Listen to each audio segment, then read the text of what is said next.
I've seen you before. Little Miss Eye Patch, don't think you can fool me. Every anime girl wearing an eye patch always brings drama. So yeah, bring it, bitch. Show me how different you are.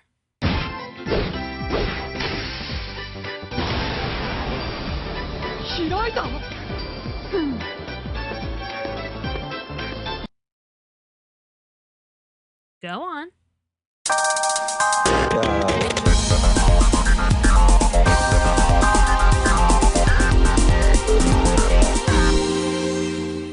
So yeah, this is basically a story of a normal high school guy trying to grow from his childhood fantasies and somehow befriends a young high school girl who's overly eccentric and pretty much lives in her own reality.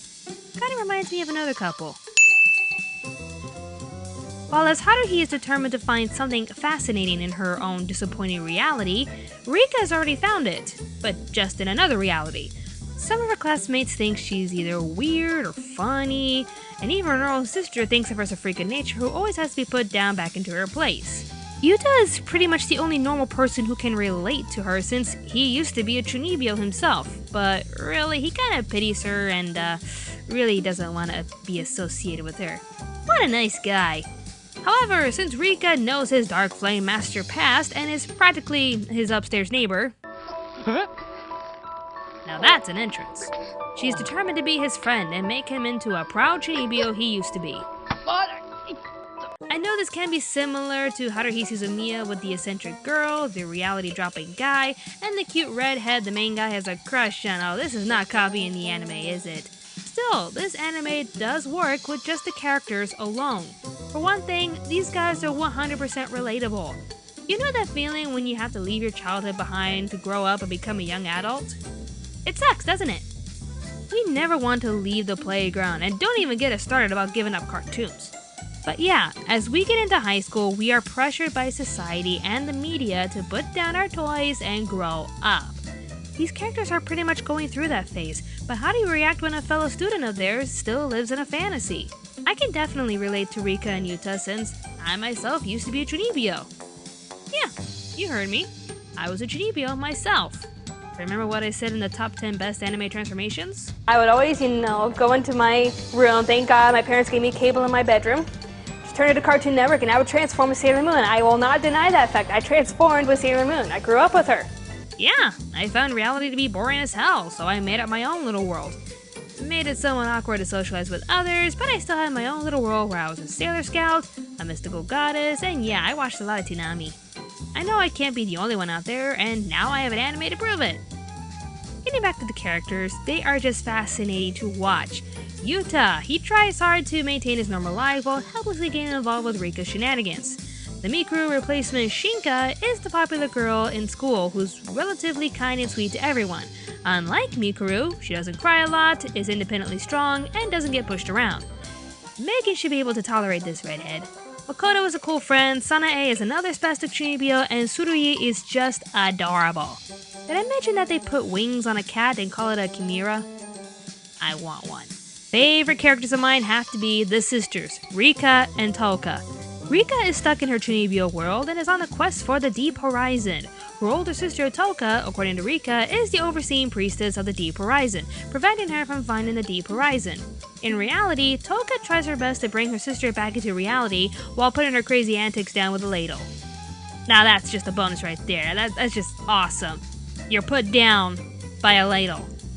With my wicked eye, I shall defeat you and find the Deep Horizon. KO! It's just awesome watching these two go at it, and at the same time, you actually get to see what Rika sees in her world.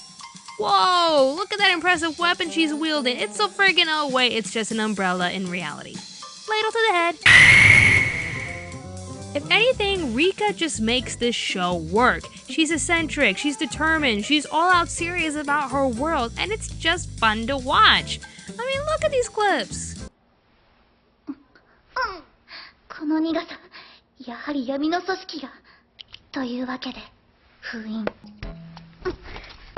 あなたの新しい技を考えた。ジャッジメント、撃ちファー！と。ローラーシューズなんか履いてきてるのかよ。待って。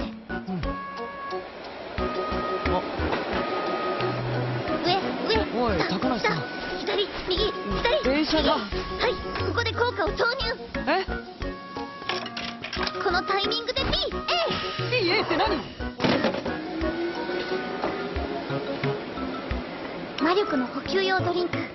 管理局が各所に密かに仕込んでいる。電車行っちまったじゃねえかよー！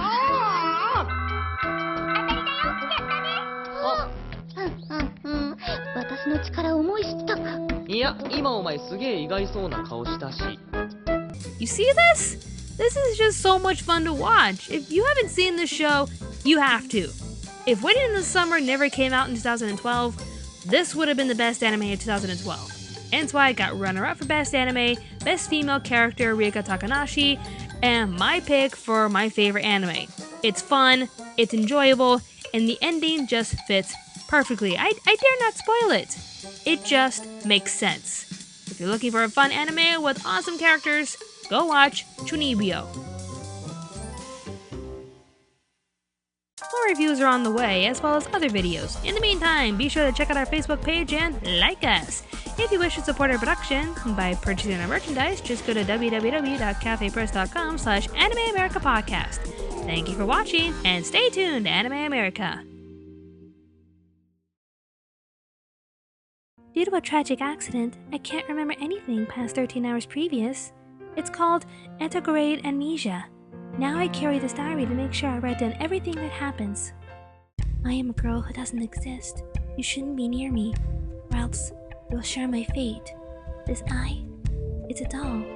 It can see things that shouldn't be seen. Open the portal! Like a mouse.